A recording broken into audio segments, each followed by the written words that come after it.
Hello good morning friends, how are you? I think all are fine. So Eklavya school में बहुत सारी vacancies आपकी आई हैं अलग अलग डिपार्टमेंट में।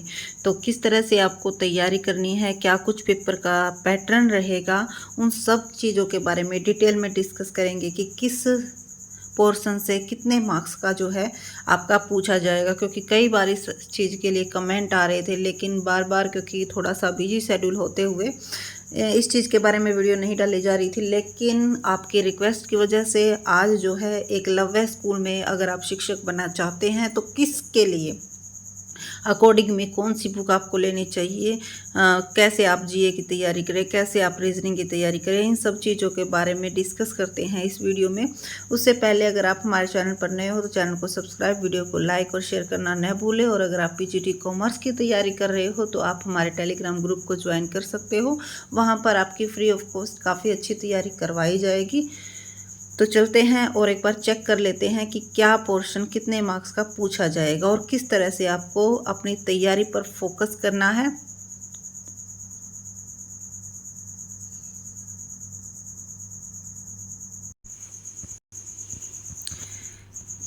तो जो सबसे पहले जो एग्ज़ाम पैटर्न है आपका जनरल अवेयरनेस, आपकी 10 मार्क्स की आएगी। ठीक है, 10 मार्क्स की आपकी जनरल अवेयरनेस आएगी। तो इसके लिए आपकी जो लूसेंट की बुक आती है वो काफ़ी अच्छी रहती है।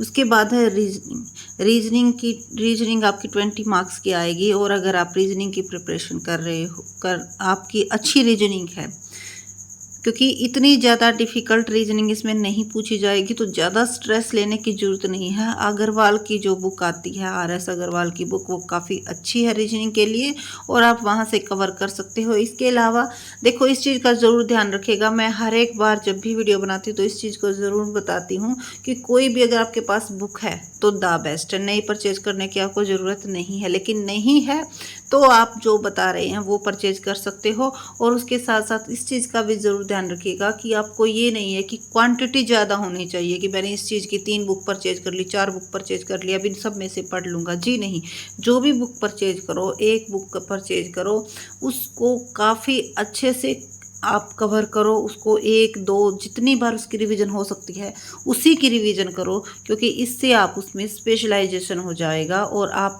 जो भी क्वेश्चन आएंगे उसे अच्छे से अटैम्प्ट कर पाओगे।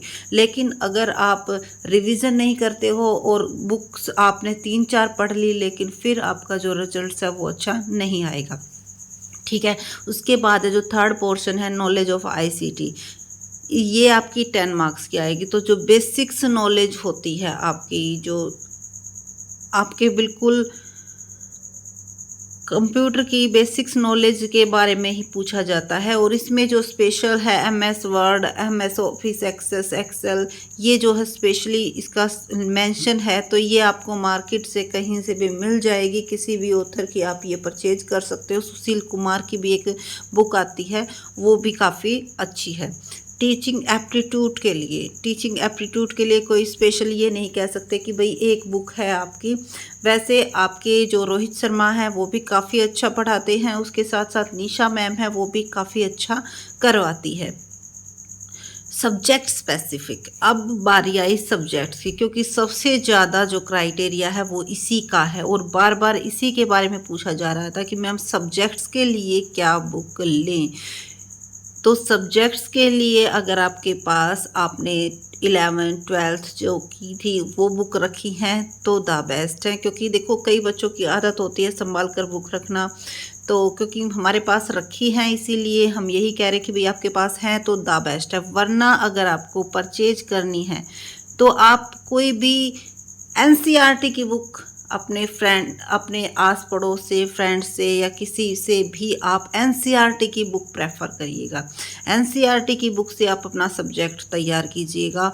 और अगर आप पीजीटी के लिए हो तो जो आपका सिलेबस है, मैंने पूरा सिलेबस कंप्लीटली चेक किया है, आपका 12th तक का आपका कंप्लीट सिलेबस दिया हुआ है। अगर कॉमर्स कैंडिडेट्स की बात की जाए तो लगभग सभी का जो सिलेबस है वो 12th तक का है। लेकिन वो बात वहाँ पे स्पेशली मेंशन है कि जो आपकी क्वेश्चन पूछे जाएंगे वो पोस्ट ग्रेजुएट लेवल तक के पूछे जाएंगे।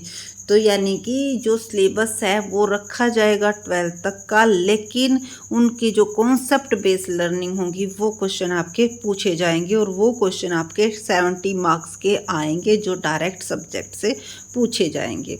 उसके बाद 5 मार्क्स का experimental activity based pedagogy and case study based question आपके पूछे जाएंगे। यानी कि जो आप सब्जेक्ट्स पढ़ा रहे हो, जिसकी आप तैयारी कर रहे हो, यानी कि जो आप पढ़ाना चाहते हो, उसके ऊपर जो केस स्टडी बेस्ड क्वेश्चन होते हैं, और उसके साथ साथ किस तरह से आप क्या कुछ यूज़ करोगे, कौन से टूल्स लगाओगे, उन सब चीज़ों के बारे में 5 नंबर के क्वेश्चंस आपके पूछे जाएंगे। 5 क्वेश्चन आपके इसके आएंगे। उसके बाद है 5 नंबर्स के लिए आपका NEP, नेशनल एजुकेशन पॉलिसी 2020। ये बहुत ही इम्पोर्टेंट है, इसमें से भी आपके 5 मार्क्स श्योर हैं। तो इस चीज़ को ज़रूर कीजिएगा क्योंकि इतना ज़्यादा लेंथी नहीं है, और 5 मार्क्स के लिए अलग से एक चैप्टर ही आपका डाला हुआ है।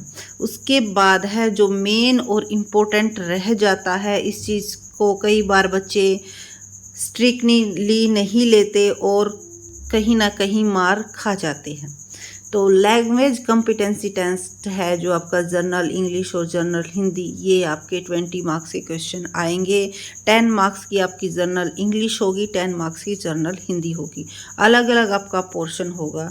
और क्वालिफाई, हर एक लैंग्वेज में क्वालिफाई करना ज़रूरी है। हर एक का मतलब है कि 4 मार्क्स आपके, क्योंकि 40% का क्राइटेरिया है और 10 का 40% 4 मार्क्स होता है।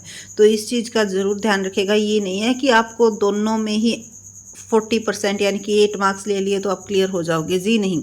4 मार्क्स आपके इंग्लिश में, 4 मार्क्स आपके हिंदी में आने चाहिए। नेगेटिव मार्किंग है, 1/4 नेगेटिव मार्किंग है। इट मीन्स अगर आप 4 क्वेश्चन गलत करते हो तो 1 नंबर आपका कट जाता है। तो ये आपका EMRSPGT एग्ज़ाम का पैटर्न था। बार बार रिक्वेस्ट आ रही थी कि मैम कौन सी बुक ले, क्या कुछ करें। तो देखो, हाँ, जर्नल इंग्लिश के लिए भी आपकी ल्यूसेंट की बुक आती है और मेरे पास भी वही है। काफ़ी अच्छी बुक है और काफ़ी अच्छे से वहाँ पर गिवन है, हर एक चीज़ दी हुई है अलग अलग। और जो हिंदी है उसके लिए मैंने अरिहंत परचेज कर रखी है। तो हिंदी के लिए अरिहंत, इंग्लिश के लिए लूसेंट, और बाकी जो आपको जिसकी लैंग्वेज अच्छी लगती है, क्योंकि इन चीज़ों के बारे में हमने इतना ज़्यादा डीपली नहीं पढ़ा हुआ, लेकिन जो बुक हमारे पास है मैं उसी को पढ़ती हूँ और काफ़ी अच्छी बुक मुझे लगती हैं।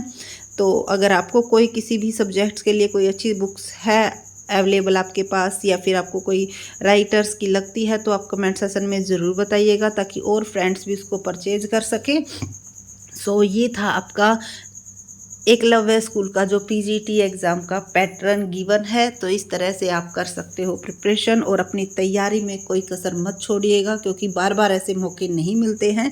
एक ही साथ बहुत सारे स्कूलों में, एकलव्य स्कूल में, HPSC स्कूल में, बिहार पब्लिक सर्विस कमीशंस में बहुत सारे, और उसके साथ साथ जो बच्चे CET की प्रिपरेशन कर रहे हैं अकाउंटेंट के लिए, तो बहुत सारे मौके मिले हैं। आपको इन मौक़ों का फ़ायदा उठाना चाहिए और किसी एक ना एक में गवर्नमेंट जॉब ज़रूर लेके रहेंगे। तो प्लीज़ हमारे जो चैनल है उसको सब्सक्राइब कीजिए, हमारे टेलीग्राम ग्रुप को भी आप ज्वाइन कीजिए ताकि आपकी जो तैयारी है वो और भी अच्छे से हो सके। So thank you again.